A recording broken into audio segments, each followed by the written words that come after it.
All systems go. Clear for liftoff.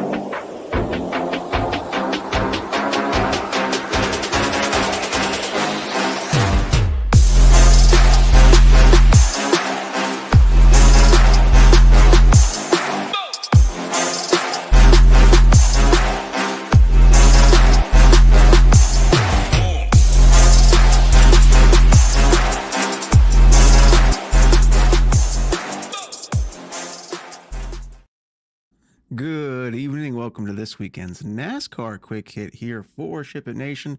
I am Eric, also known as TheGame on Discord, and tonight we are discussing the Pennzoil 400 taking place at the Las Vegas Motor Speedway. But of course, before we go ahead and break down the slate, let me of course mention us at shipitnation.com.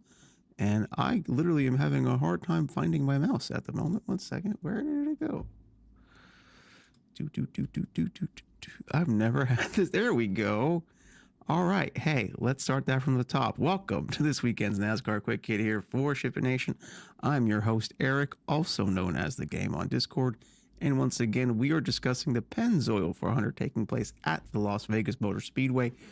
But of course, before we break down the slate, let me, of course, mention us over at shipitnation.com. Everything you need to have success with DFS for less. You already know that Ship It Nation is partnered with the #1 optimizer in the industry, SaberSim. Of course, we provide projections and ownership, the world-famous Stone tool, which we'll be looking at later, course fits and rankings if you're playing PGA, slate plans for all sports, value reports for the PGA, showdown information, education courses, and more. And of course, our Discord, how could I forget that? ShipItNation.com, your one-stop shop for all things DFS. And I will always mention we now have trials. That's right. If you are new to DFS, new to Ship It Nation, you just want to try us out, you can try us for 1 day for $9. No Discord access for that. Or for 5 days, a whole working week for only $19, and that comes with the Discord. So if you want to try it before you commit long term, $9 for the day or $19 for 5 days. Can't beat it, can't beat it, can't beat it. There's a little bit more of our different packages we have for the all access, single sport, and as well we have content only. But trials for single day, all access for the for everything for a week, a month, or a year. All right, let me go ahead here and pull back up our fancy Pennzoil logo and bring my notes up. Bang, look at me go. This weekend, the NASCAR Cup Series race is on Fox Sports 1 here in America, with pre-race coverage starting at 2:30 Eastern Time, with actual race coverage starting at 4. And on Sunday, there are 267 laps on deck, which equal out to 186.9 Dominator points up for grabs on DraftKings. Check out the slate plan over at shipitnation.com for all of my thoughts on Dominator plays. This weekend, there was a full practice session, and thankfully there was no accidents, any major incidents, nothing really to write home about. It was just your average old practice session. However, let me share the stone there.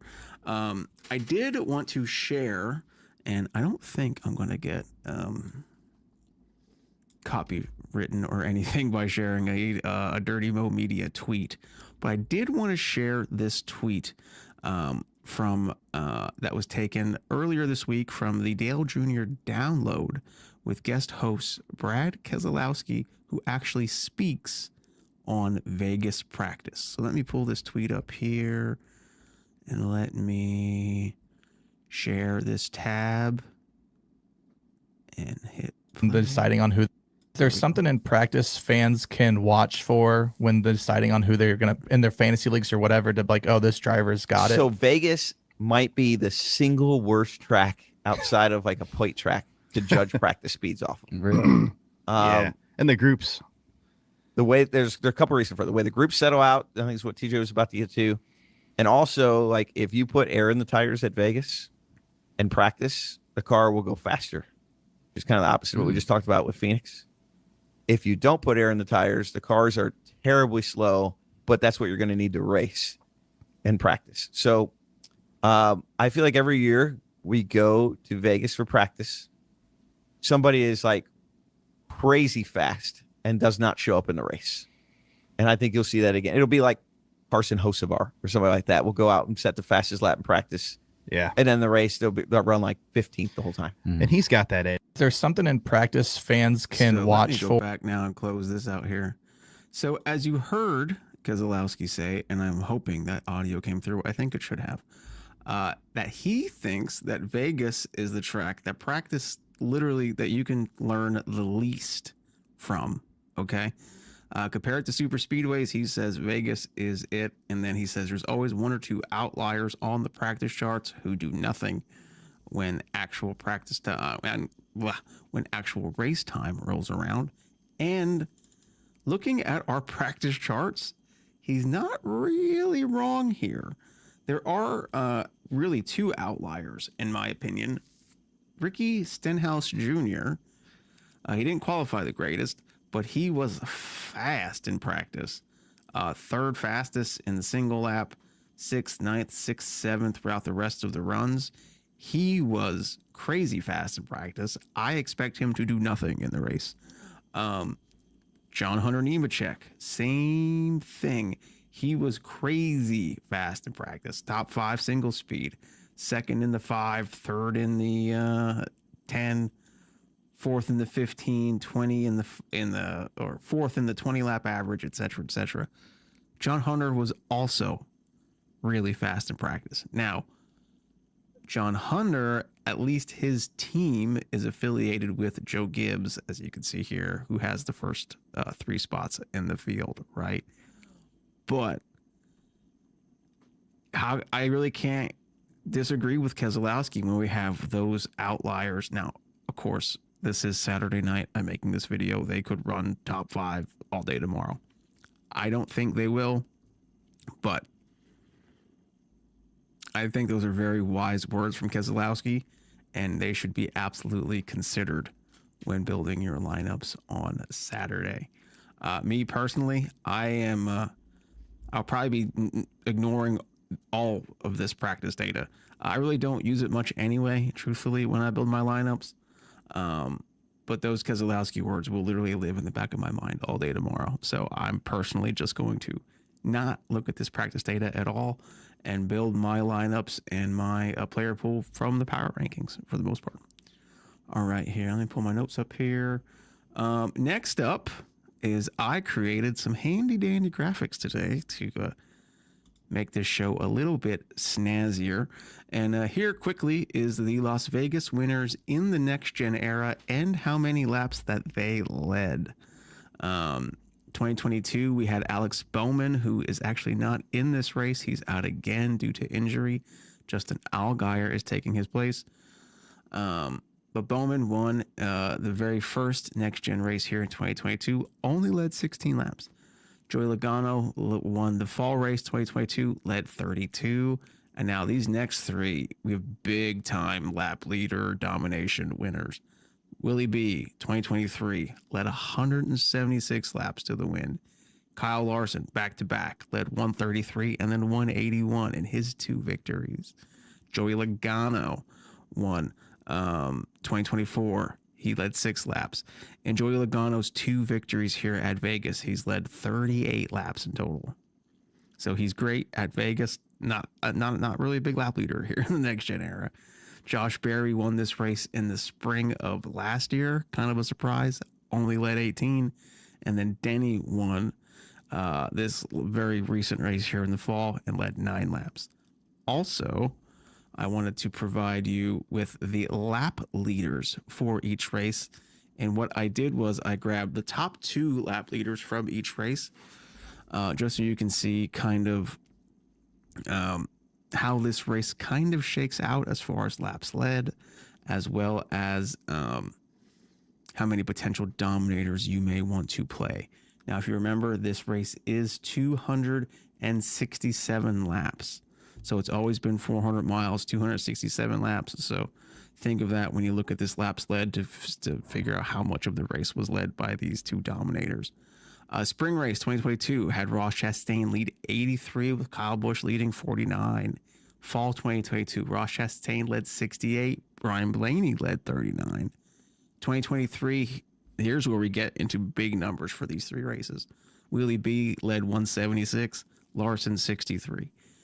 2023, Larson 133, Bell 61. 2024, Larson 181, Busch 18. You can kind of see why Larson is like everyone's favorite this weekend, because he leads a pile of laps and he's won here twice. C. Bell in 2024, 155. Suarez is 57. Again, last spring, Larson led the most at 61. Cindric with 47. In the fall, Larson again led the most at 129 to Chase Briscoe's 57. So Larson will get a ton of ownership tomorrow. Larson has a high price tag. Larson will have a high projection. Why? He has been on the Dominator list 1, 2, 3, 4, 5 times in the 8 races here, and he has 2 victories. So expect Young Money to be very, very popular on Sunday. And he won today's Xfinity. He won today's NASCAR O'Reilly Series, Auto Parts Series, whatever race today. So expect big things from Young Money on Sunday. Let's see here. All right, now, hey, let's go ahead and run down the starting lineup. Much like last week, I'm not going to, wait, if I do that and then go like that, here we go. I'm not going to run through every single driver on the starting lineup, but I will give my thoughts and quickly run down the field here. Starting off, Joe Gibbs Racing, 1, 2, 3. Bell with the pole, Hamlin second, Gibbs third. Hamlin and Bell will be, I don't want to say everybody's top Dominator play, but they will be heavily owned, and for good reason. Look at their power rankings. Bell and Danny, A's across the board. Both of them can lead considerable amount of laps here. Should you play both of them together? Probably not. If you are playing Bell or Hamlin, I would probably say one or the other. Which one? I'll let you two decide. Even Vegas can't pick. They're both plus 500 on the books. So love me some Denny and Bell. Now, Ty Gibbs is in third. The little redheaded stepchild. Shout out to Gibbs here. Don't get it twisted, okay? Gibbs can absolutely lead and dominate this race. He will be overlooked due to all those around him, okay? And probably for good reason. I mean, everyone around him is incredible at mile and a halves. Gibbs hasn't had that type of performance yet. Still looking for victory lane, but Gibbs is in the equipment to do it. And ever since this Gabe Hart lawsuit with JGR and Spire has started, in my opinion, it feels like the fire got lit under under Joe Gibbs's ass too, but under Ty Gibbs just a little bit to prove that he's not the Nepo baby race car driver that everybody thinks he is. So while everybody will be all over the Bell and Hamlin crew, don't sleep on Ty Gibbs, especially for 7,400. It's pretty baller. Bubba Wallace is up next. Another Toyota, fantastic at mile and a halves.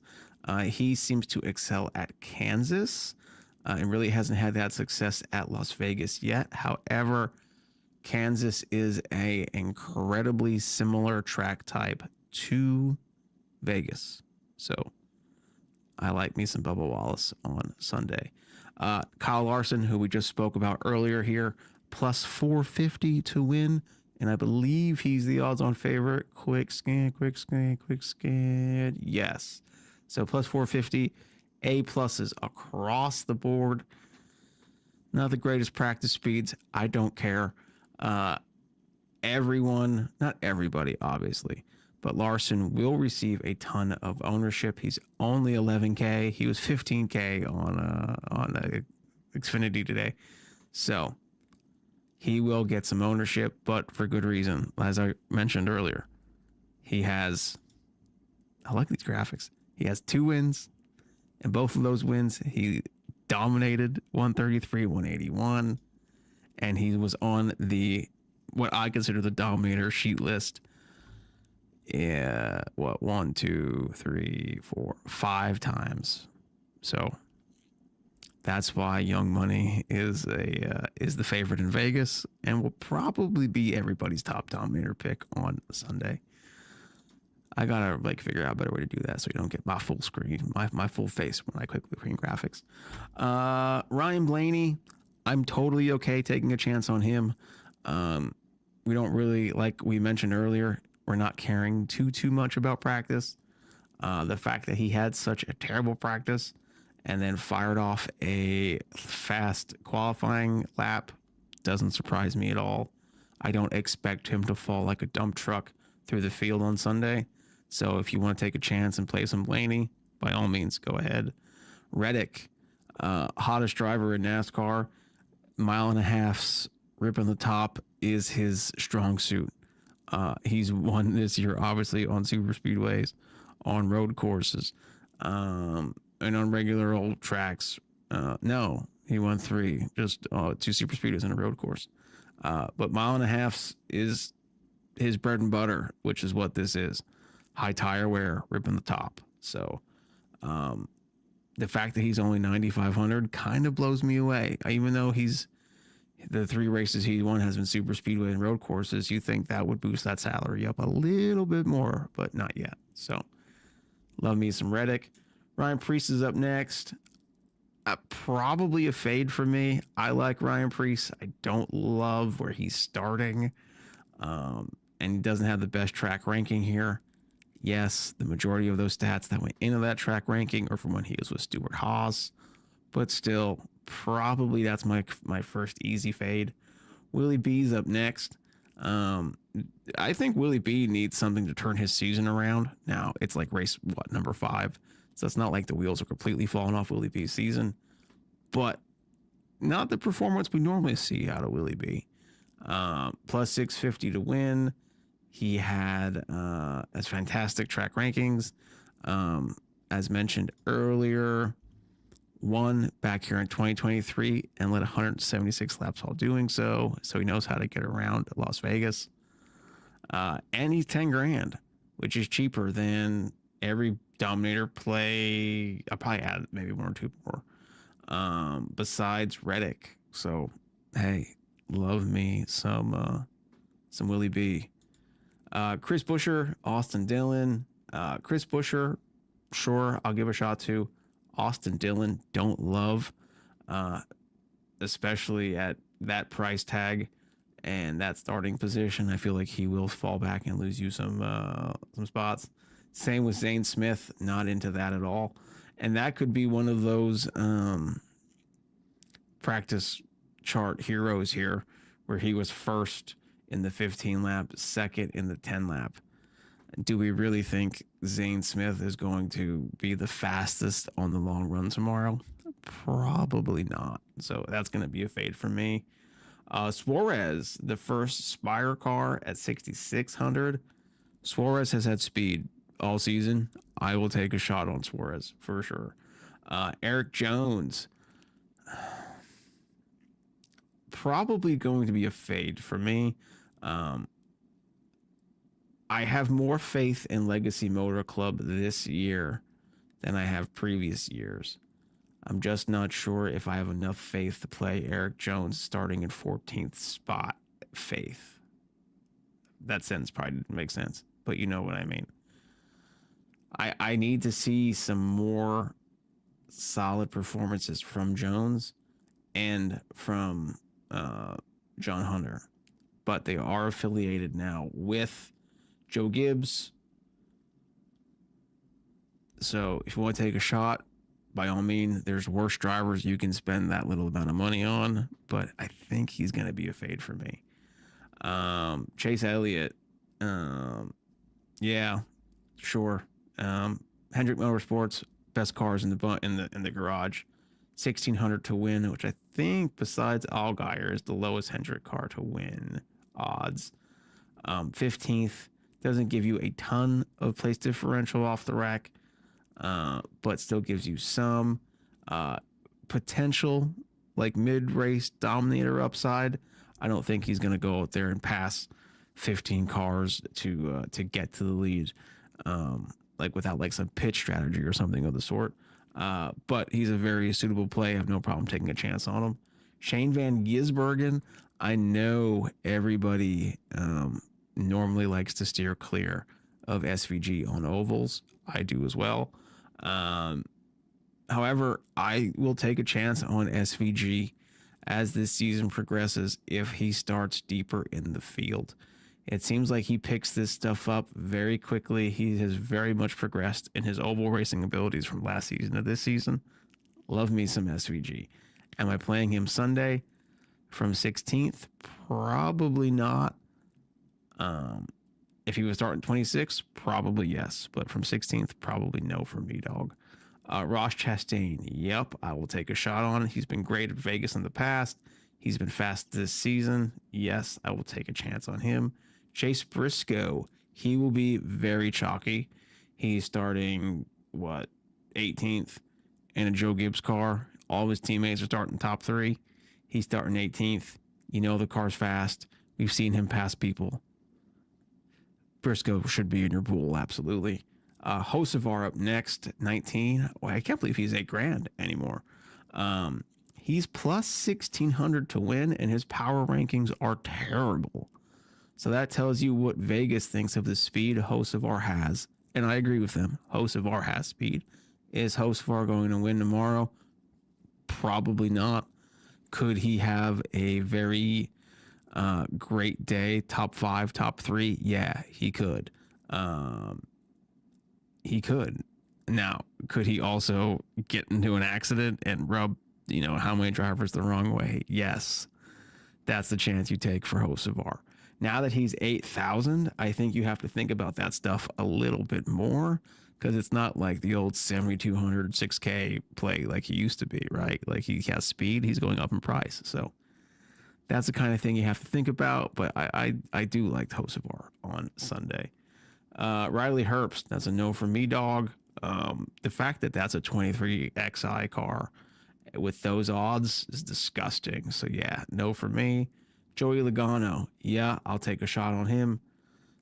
Terrible practice, but we mentioned earlier, I personally am not really considering that. So I'm going to assume Logano was only focused on race runs, which would make sense for outside spread in practice. So, yup, I'll give me a shot on Joey. Allgaier, yup, I'll take a shot on him. He doesn't have too much next-gen experience on like mile-and-a-half racetrack. So that's one thing that kind of makes me pull back a little bit. But the car for 6,800, yeah, that's a solid play. Stenhouse, nope, that's a pass for me. Kyle Busch, probably. He's been fast here. I feel like a lot of his speed came when he was still with Joe Gibbs and not so much with Richard Childress. But I will take a chance on him. I wish he wasn't. Well, he's only 7,800. So I wish he was cheaper. But 7,800 at 24th place, yeah, I'll take that shot. Connor Zilic, he will be in play for me every week. The kid has talent. He's had a rough start of the season.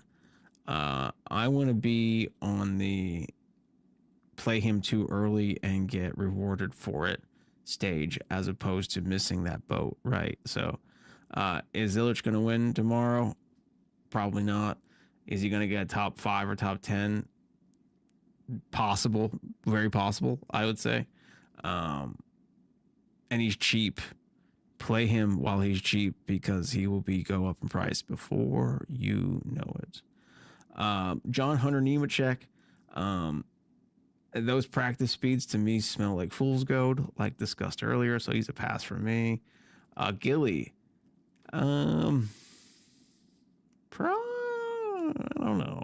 Probably not. No, I might take a pass on Gilly. Brad K. Yeah, I'll play Brad K. Only 6,900 for Brad K, which is like crazy, right? That's like crazy cheap.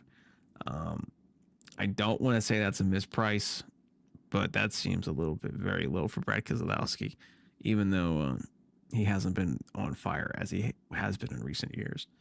The Dinger in 29th, I'm probably not, but if he made my lineups or I needed a last guy and he was there, I'd probably go. Well, no, Michael McDowell is next and he's 62, so I'd probably pick Michael McDowell over AJ Allmendinger if I had the cash. But back to the Dinger, he's ran decent here. I mean, decent meaning like average-ish here in the past. If you have only $6,100 left for your last spot, I'd probably go with Dinger. But I feel like you could probably make a better decision if you look deeper. Michael McDowell at 6,200. He has not really shown speed here in the past. Terrible power rankings, terrible Vegas odds, etc.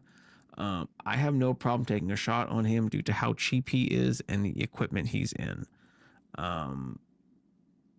There's always time for him to turn around his bad performances at Las Vegas, and it could be this weekend. You never know. Let's see here. Cindric next at 31st. I have no problem playing him. Team Penske, long run car, I'm assuming. Sure, I'll take a shot. Last year's winner, Josh Berry, starting all the way back in 32nd. I'll take a shot on him. He won this race last year. We know what he can do. Cody Ware, that's a no from me, dog. Noah Gregson, that's a no from me, dog. Cole Custer, same verse as the first. That's a no for me, dog. And Ty Dillon. Ty Dillon actually did not take any qualifying laps or strike that, reverse that. Ty Dillon did take a qualifying lap, but he literally did no practice. So his first laps on the track was that qualifying session, which was dead last. Hey, I said I wasn't going to go through all the drivers. I ended up going through all the drivers. Look at me go. That's it. That's all I have for this weekend's NASCAR Quick Hit. As I mentioned earlier, 267 laps, which equal out to roughly 186.9 Dominator points. I say roughly just in case NASCAR overtime is engaged, then those Dominator points go up. Reminder of what Keselowski said about Vegas practice, how he considers it the